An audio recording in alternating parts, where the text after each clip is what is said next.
Un graffiti de Jean de La Fontaine aurait-il été découvert au château de Chambord? C'est au cours d'une ronde de surveillance qu'une employée a fait cette trouvaille surprenante. Gravée dans la pierre d'une loggia, l'inscription doit encore être authentifiée. Les précisions de Christine Launay et Juliette Rocher. Des graffitis, des inscriptions. Au château de Chambord, on en dénombre des centaines.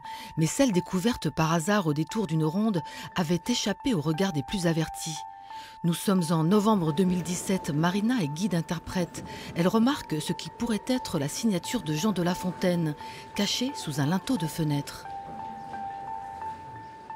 Comme d'habitude, notre regard est souvent happé par ces murs de cette pierre très lumineuse, la pierre de tuffeau, qui va faire apparaître certains jours des graffitis qu'on n'a pas l'habitude de voir. Donc c'est un peu le hasard pourquoi à un moment donné on va être capté. Le nom est assez visible.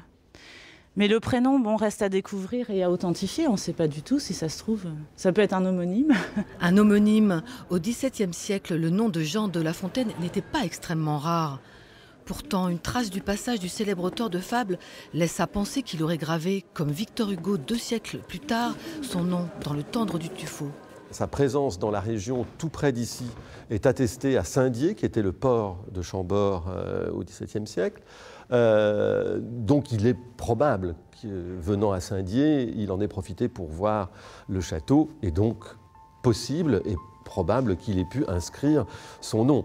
Le château de Chambord a accueilli la cour de Louis XIV, a accueilli Lully, a accueilli Molière, et donc pourquoi pas Jean de La Fontaine. Dans les prochains mois, les conservateurs de Chambord vont comparer la signature avec les écrits du poète. Rien ne sert de courir, il faut partir à point.